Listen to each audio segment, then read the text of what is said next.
계속해서 이 47장부터는 요셉의 리더십을 통해서 요셉의 가족이 회복을 되고, 이제 오늘 본문에서는 한 나라가 어떻게 보면은 살게 되는 그런 놀라운 일들을 계속적으로 저희가 묵상하고 있습니다.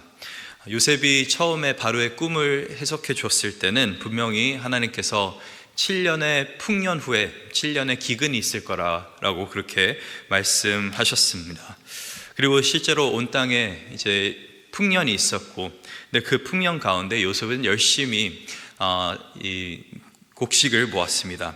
근데 곡식을 모았던 그 방법이 그냥 자기가 뭐 열심히 그때 농사를 져서 곡식을 모았던 것이 아니라 그 7년 동안의 풍년에 각 사람에게 5분의 1의 양을 곡식을 이렇게 걷어들였습니다. 거의 저희로 생각하면 세금을 이렇게 걷어들인 것이죠. 그래서 사람들 어떻게 보면 7년의 시간을 굉장히 즐겼습니다. 근데 그 후에 이제 기근이 시작되었는데, 오늘 본문이 시작된 이 시점은 적어도 2년, 이제 흉년이 정말 더 심해지고 있는 그런 상황 가운데서 오늘의 이야기가 펼쳐지고 있습니다. 13절에 보니까 기근이 더욱 심하여 사방에 먹을 것이 없고 애굽 땅과 가나안 땅이 기근으로 황폐하니, 이건 저희가 참 상상하기 쉽지 않은 일 같습니다. 저희가 생각했을 때는 먹을 게 없다라고 하는 그 말 자체가 사실 미국에 살면서 그렇게 와닿지가 않습니다. 근데 제가 이걸 하면서 한 가지 생각이 들었던 것은, 그 코로나 때 아직도 기억에 나는 것이, 코로나 딱 터지고 나서 가장 먼저 이 슈퍼마켓에서 없어졌던 것들이 뭐였냐면은 생필품들, 특히 휴지를 찾는 게 그렇게 어려웠었습니다. 그래서 어떻게 하면 휴지가 없으면 어떻게 살아가지? 라는 생각을 가지고 사람들이, 그때 저도 코스코를 간 적이 있었는데 휴지를 엄청나게 사들이고 그렇게 갔던 그런 기억들이 있습니다. 우리는 지금 풍족한 가운데 살지만은 사실 조금이나마 우리 상황이 바뀌고 또 내가 평소에 누리는 것들이 사라지면은 굉장히 불안해합니다. 근데 지금 이 사람들은 그냥 뭐 휴지가 없는 정도가 아니라 먹을 게 없는 그런 상황입니다. 그리고 상황은 점점 지금 악화되고 있는 것을 볼 수가 있습니다. 그래서 이 12~5절에 이 돈이 떨어진 사람들이 이제 애굽의 총리인 요셉에게로 나옵니다. 오늘 본문 15절 말씀 한 목소리 한번 읽도록 하겠습니다. 애굽 땅과 가나안 땅에 돈이 떨어진지라 애굽 백성이 다 요셉에게 와서 이르되 돈이 떨어졌사오니 우리에게 먹을 거리를 주소서 어찌 주 앞에서 죽이리까. 그래서 지금까지는 사실 2년 동안에 이 사람들이 어떻게 버텨왔냐면은 이 기근 중에서도 그래도 요셉이 모아둔 그런 곡식을 이렇게 받을 수 있었기 때문에, 구매할 수 있었기 때문에 지금까지는 어떻게 보면 어려운 상황을 버텨왔습니다. 근데 지금 이들이 처한 상황은 정말 재난 상황입니다. 그냥 흉년이 든 정도가 아니라 먹을 게 아예 없는, 그래서 땅이 황폐해져 버린 그런 상황 가운데서 지금 요셉에게 도움을 요청하고 있습니다. 저희가 생각할 때는 보통 이렇게 먹을 것이 없고 특히 돈이 다 떨어졌을 때 어떻게 이 정부에서, 나라에서 또 리더가 대처해야겠습니까? 당연히 먹을 것을 일단은 줘야죠. 뭐 사람들이 살 수 있게끔 해야겠다고 그렇게 생각하는 사람들이 많이 있습니다. 왜냐하면은 생각해 보면은 지금 요셉이 갖고 있는 이 곡식은 요셉 혼자 모았던 것이 아니라 세금을 통해서 사람들에게 거둔 것이기 때문에 이것을 다시 사람들에게 나눠주는 것은 굉장히 합당한 것 같습니다. 그리고 또 특히 이게 다른 일도 아니고 사람을 살리는 일이기 때문에 당장이라도 이 돈을 받지 않고, 돈이 없으면 돈을 받지 않고 이렇게 사람들에게 먹을 것을 나눠줘야 되는 것이 맞는 것처럼, 그게 옳은 해결책인 것처럼 그렇게 생각이 듭니다. 근데 요셉이 여기서 반응하는 것이 굉장히 놀랍습니다. 오늘 본문 16절 말씀, 이 요셉의 대답입니다. 한 목소리 읽도록 하겠습니다. 요셉이 이르되 너희의 가축을 내라. 돈이 떨어졌은즉 내가 너희의 가축과 바꾸어 주리라. 요셉이 대단한 비즈니스맨입니다. 정말 이런 어려운 상황 가운데서 돈이 없다고 하니까, 돈이 없으면은 그러면 너의 소유물이라도 갖고 오라 라고 하는 것이죠. 오늘날로 따지면은 너희가 지금 통장에 갖고 있는 돈이 없으면은 적금을 깨라는 겁니다.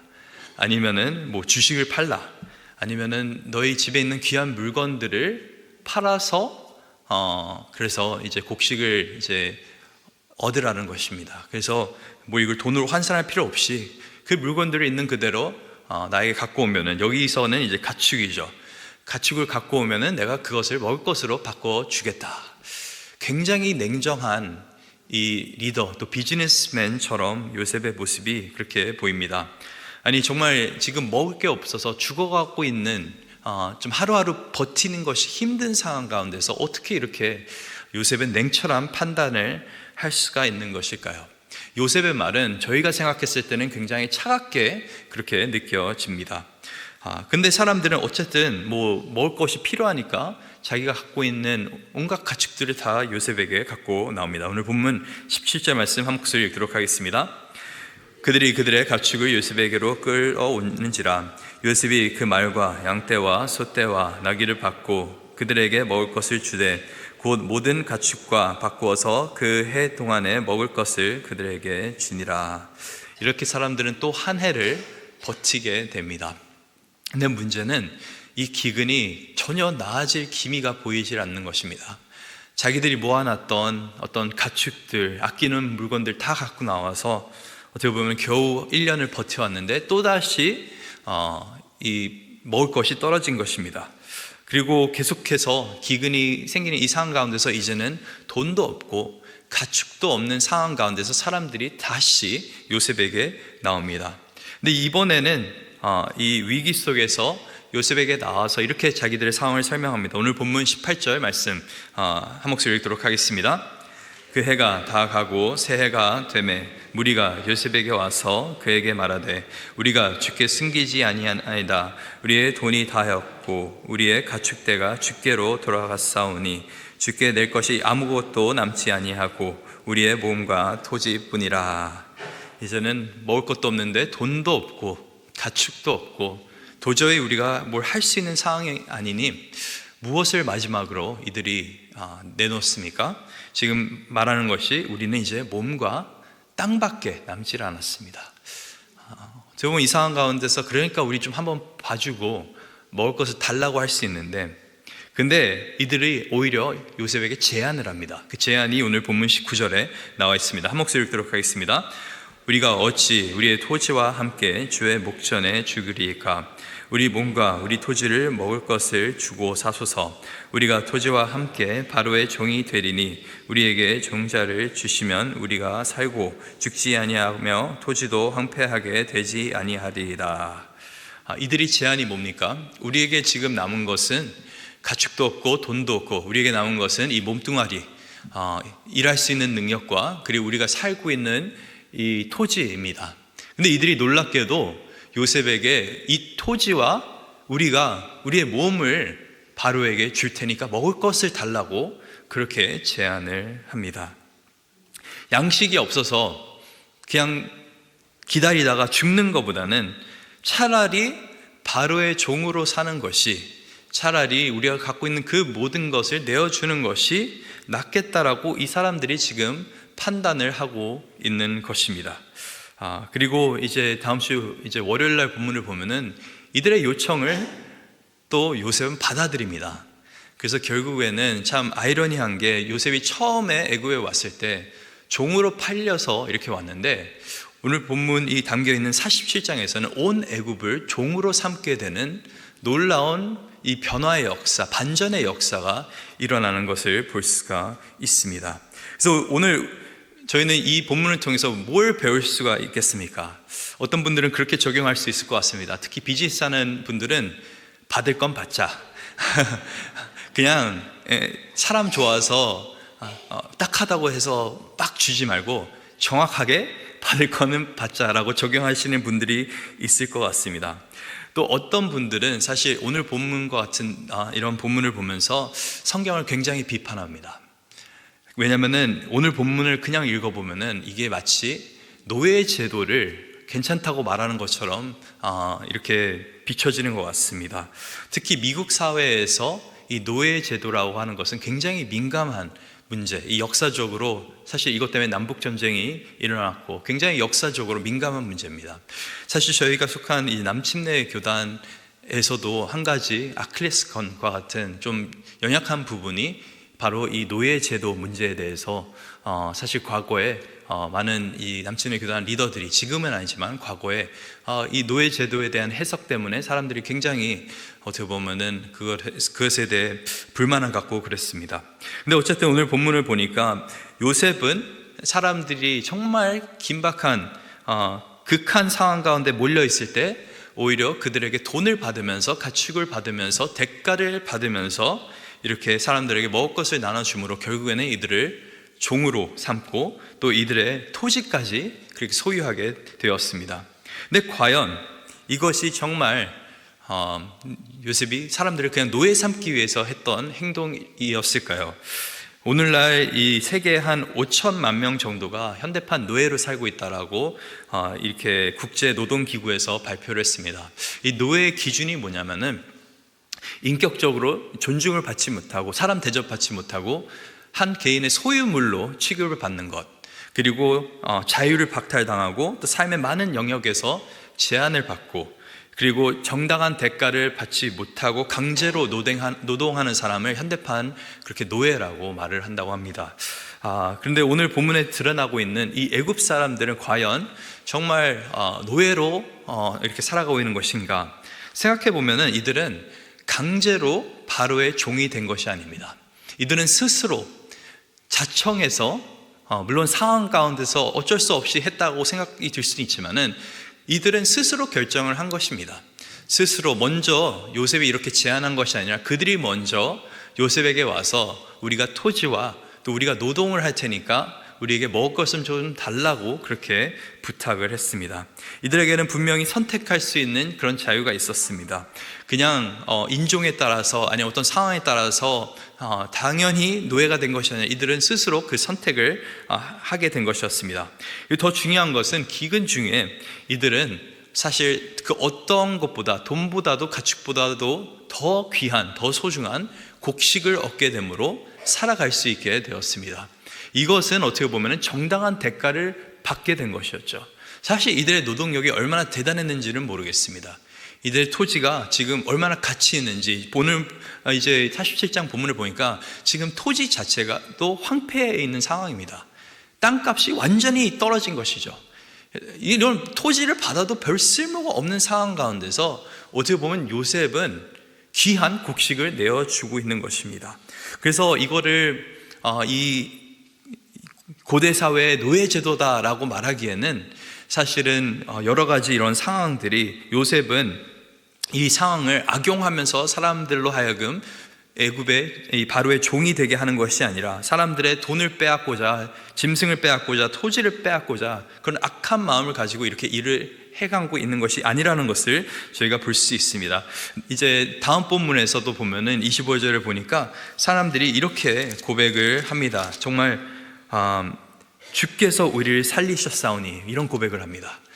무슨 말이냐면은 이 애굽 사람들, 자기 자신을 내어준 애굽 사람들조차도 이것이 부당하다고 생각한 것이 아니라, 야, 우리가 이 기근 속에서 일을 하고 또 먹을 것을 얻을 수 있다라고 하는 것 자체가 어떻게 보면은 이것은 은혜다라고 고백을 하는 것입니다.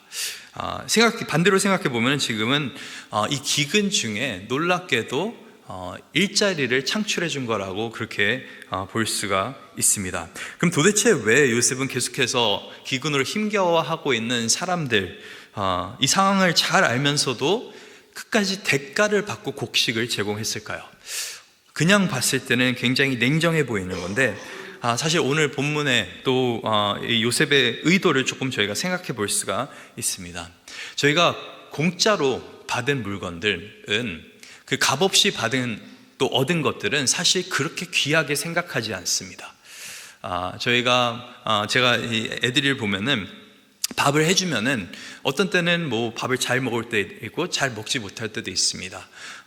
그냥 자기가 그 반찬 싫다고 해서 저녁 메뉴가 싫다고 해서 막 반찬 투정을 할 때도 있습니다. 근데 놀랍게도 아이들이 같이 음식을 만들 때면은 그 음식을 꼭 끝까지 다 먹습니다.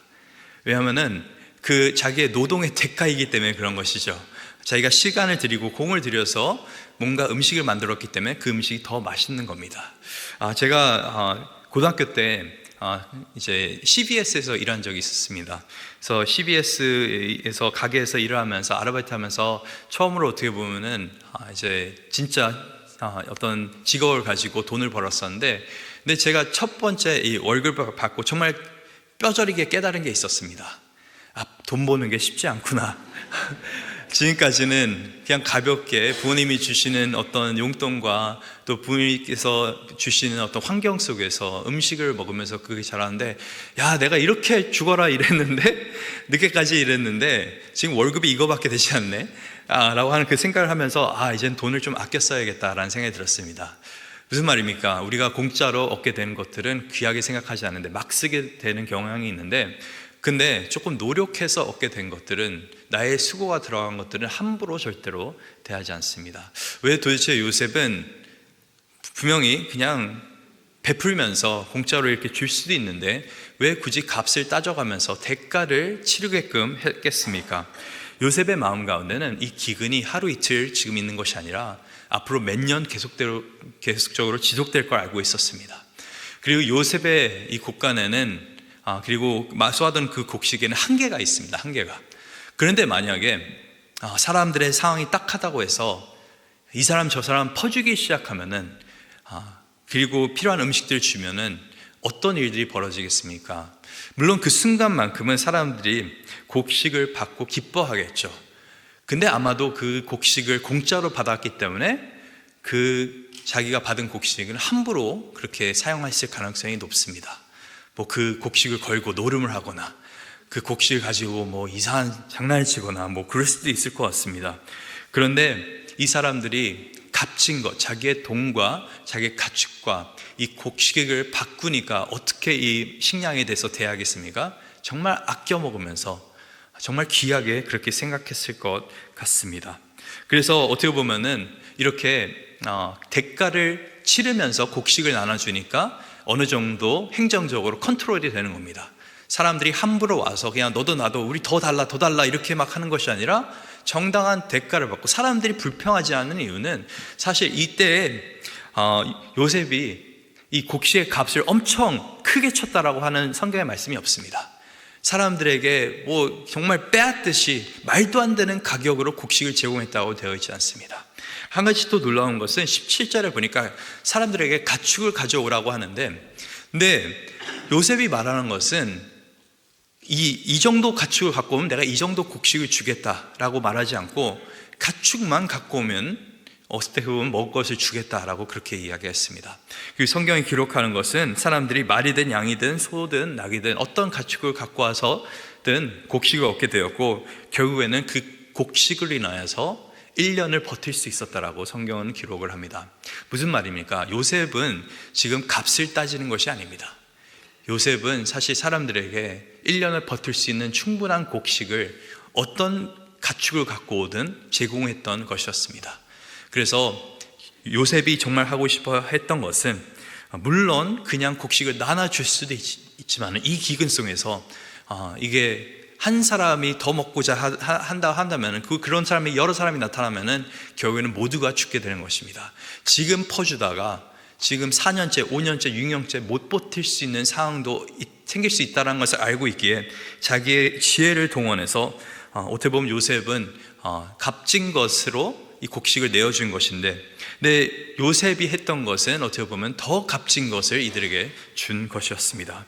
그래서 fair trade, 정당한 거래를 한 것입니다. 이거는 부당하게 사람들 것을 빼앗아가고 취한 것이 아니라 어떻게 보면 정당한, 은혜로운 트레이드인 거죠. 정말 기근 속에서 돈이 무슨 필요가 있고 가축이 무슨 필요가 있고 토지가 무슨 필요가 있겠습니까? 기근 속에서 가장 필요한 것은 곡식이었기 때문에 그 곡식을 아낌없이 내어줬던 요셉이었습니다. 근데 두 번째로 보게 되는 것은 오늘 본문 19절 한번 같이 읽도록 하겠습니다. 우리가 어찌 우리의 토지와 함께 주의 목전에 죽으리이까? 우리 몸과 우리 토지를 먹을 것을 주고 사소서. 우리가 토지와 함께 바로의 종이 되리니 우리에게 종자를 주시면 우리가 살고 죽지 아니하며 토지도 황폐하게 되지 아니하리이다. 이들이 돈을 주고 가축을 주고 곡식을 이제 얻었었는데 전에는 이제는 자기들이 이 바로의 종이 되면서 또 토지를 내어주면서 그렇게 살겠다고. 근데 한 가지 말하는 것은 우리에게 그냥 곡식을 내어달라고 하지 않고 뭘 달라고 합니까? 종자를 달라고 합니다. seed. 뭐냐면은 이들은 앞서 돈과 이 가축을 내어주면서 곡식은 그냥 얻는 것이 아니라 정말 값진 거를 줘야지 얻을 수 있는 거구나. 그래서 이들은 애초에 그냥 공짜로 이 음식을 달라고 하지 않고 자기의 그 노동력을 이렇게 주는 것이죠. 그래서 그냥 우리가 먹을 것만 달라고 하는 것이 아니라 이제는 앞으로 종자를 주세요. 종자를 주면 뭘 할 수 있습니까? 그 종자를 심을 수가 있습니다. 그 종자를 심게 되면은 이제 사람들은 자기가 스스로 먹을 수 있는 것을 이렇게 구할 수가 있는 것입니다. 이 When Helping Hurts라고 하는 도움되지 않을 때라고 하는 책이 있습니다. 많은 NGO와 또 특히 선교사님들이 읽는 그런 책인데, 근데 그 책이 어떤 문제를 다루냐면 빈곤의 문제, 또 특히 크리스찬으로서 우리가 어떻게 사람들을 구제해야 되는지에 대해서 그렇게 나와 있습니다. 그래서 사람들을 구제할 때 세 단계로 이렇게 볼 수가 있는데, 첫 번째 단계는 정말 구호입니다. 당장 내가 돕지 않으면은, 뭐 물을 주지 않으면은, 아니면은 먹을 것을 주지 않으면은 당장 생활이 안 되는, 죽을 수밖에 없는 그런 재난 상황 가운데서는 정말 즉각적으로 도움이 될 수 있는 뭐 돈을 준다거나 생필품을 준다거나 그런 구호가 굉장히 중요하다고 합니다. 근데 그런 다음에는 이제 회복이 있어야 된다고 그 책에서 이야기합니다. 뭐냐면은 그냥 단순하게 맨날 도움만 받고 살던 사람들은 그 빈곤에서 절대로 벗어날 수가 없다라고 하는 것입니다. 왜냐하면은 빈곤에서 벗어나기 위해서는 어떻게 보면 스스로 어떻게 해서든 먹을 수 있는 방법을, 살 수 있는 방법을 찾아야 되는데, 계속적으로 구호만 하다 보면은 그 사람은 의존적인 사람이 된다라고 하는 것이죠. 그러면서 또 한 가지 이야기하는 것은 그냥 의존적인 사람만 되는 것이 아니라 어떻게 보면 굉장히 비참한, 자기 자존감이 굉장히 낮아지는 사람이 된다라고 그렇게 책에서 말합니다. 왜냐하면은 자기는 그냥 남이 주는 것만 얻어서 살 수 있는 그런 부족한 존재, 연약한 존재라고 스스로를 제한하기 때문에 그렇습니다. 그래서 그 책에서 말하는 마지막, 어떻게 보면 빈곤 퇴치의 마지막 단계는 development다, 발달이다, 개발이다라고 하는 것입니다. 그 개발이 뭐냐면은 빈곤 퇴치의 목적은 그냥 지금 당장 내가 도움을 줘서 그 순간만을 모면하는 것이 아니라 이 사람의 상황을 완전히 변화시킬 수 있게 이 사람을 변화시키는 것입니다. 그래서 한 어떤 NGO 단체에서는 이런 활동들을 합니다. 사람들에게 먹을 것이 없는 사람들에게 돈을 주는 대신에 이 가축은행이라고 하는 것을 합니다. 뭐냐면은 돈을 주는 것 대신에 뭐 소 한 마리를 준다고 하거나 아니면 뭐 다른 가축들을 이렇게 줍니다. 그래서 그 가축을 주면서 뭘 하냐면 그 가축을 어떻게 하면 잘 기를 수 있는지, 잘 먹일 수 있고 또 그렇게 가축에 대해서 지식을 늘려주면서 어떤 일을 하냐면 그 가축을 공짜로 주는 것이 아니라 나중에 그 가축으로 인해서 발생할 수 있는 수익, 뭐 가축이 또 이렇게 다른 가축을 낳을 수 있는 거고 또 우유를 그렇게 만들 수도 있는 거고, 그래서 나중에 이 가축을 통해서 얻은 그 수익으로 그 원래 가축의 값을 내게끔 그렇게 합니다. 근데 이렇게 했더니 그냥 돈을 줬을 때는 돈이 떨어지면 또다시 돈을 달라고 했는데, 근데 이렇게 돈 대신에 가축을 주니까 처음에는 힘들죠. 아니, 우리에게 필요한 것은 먹을 것인데 가축 줘서 뭐 하는가. 근데 이들이 뭘 하기 시작하면 일을 하면서 나도 뭔가를 할 수 있구나라고 스스로 힘을 얻기 시작하는 것입니다. 그리고 내가 그냥 가만히 이렇게 있어서 되는 것이 아니라 나도 좀만 열심히 노력하면 내 상황이 바뀔 수 있고 내가 돈도 벌 수 있고 인간의 존엄성이 회복되기 시작을 합니다. 그러면서 스스로 자생할 수 있는 능력이 그들 안에 생기는 것을 보게 됩니다. 이 안에 어떻게 보면 요셉이 왜 이토록 냉정하게 사람들에게 값을 치르면서 하겠나 하는 그런 지혜가 담겨져 있습니다. 요셉은 당장의 문제를 해결하기 위해서 곡식을 풀 수도 있었습니다. 하지만 이 요셉이 진짜 원했던 것은 단순하게 사람들이 먹고 사는 것 정도에서 끝나는 것이 아니라 요셉은 그 애굽에 지금 흉악하게 되어버린 그 애굽 땅을 회복하고 싶어 했던 마음도 있었던 것이었습니다. 근데 그걸 어떻게 할 수가 있겠습니까? 사람들이 일을 하지 않으면은 도저히 그 땅을 회복될 수가 없습니다. 지금 몇 년째 되는 흉년 가운데 사람들이 좌절하면서 야, 우리가 아무리 이 농작을 해도 아무것도 나지 않아 라고 포기해 버린다고 한다면은 이제 정말 애굽 땅에서는 아예 곡식이 나지 않는 그런 일들이 발생합니다. 그런데 이런 어떻게 보면 이 요셉의 리더십을 통해서 사람들은 일의 중요성, 우리가 정말 어려운 상황 가운데서 뭐라도 할 수 있구나라는 것을 배우면서 이렇게 성장하게 된 것이었습니다. 이게 우리가 삶 속에서 지혜를 적용할 수 있지만은 영적으로도 이거 지혜를 적용할 수 있습니다. 우리가 많은 경우 사람을 도울 때, 특히 참 어려운 상황 가운데 있는 사람들을 도울 때 뭘 하냐면은 뭐 돈을 주거나 뭐 먹을 것을 갖다 주거나 당장에 잠깐 기분을 좋아지게 하는, 잠깐 상황이 편해질 수 있는 그런 도움들을 줍니다. 그런데 우리가 정말 힘들어하는 사람, 그냥 돈이 없어서 힘들어하는 사람이 아니라 정말 영적으로 가난한 사람들을 어떻게 도울 수 있냐면은 그들로 하여금 다시 인간으로서 구실을 할 수 있게끔 도와줘야 되는 것입니다. 그 말은 뭐냐면은 이 예수님께서 사실 원하면은 우리의 모든 문제를 해결해 주실 수 있습니다. 우리의 모든 필요들 다 채워주실 수 있습니다. 근데 우리 삶 가운데서 끊임없이 어떻게 보면 예수님께서 우리로 하여금 일을 하게 만드시고 우리로 하여금 우리의 귀한 것을 내어놓게 하시는 그 이유가 뭡니까? 첫째는 우리 삶 가운데 예수님께서 허락하신 그 모든 것들이 소중하다는 것을 깨닫게 해주시기 위한 것입니다. 만약에 은혜를 값없이 물론 예수님께서 주시자는 그 가운데서 정말 늘 삶 가운데 우리의 모든 필요를 우리가 말하기 전에 다 주시면은 우리는 어떻게 보면 낭비하는 삶밖에 살지는 못할 겁니다.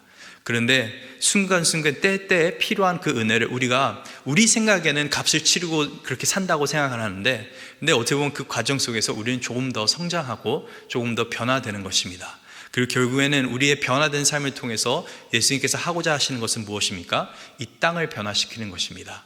변화된 삶을 통해서 땅을 변화시키는, 예수님께서는 큰 그림을 가지고 지금 우리 삶 가운데 고난도 허락하시고 궁핍함도 허락하시는 것입니다.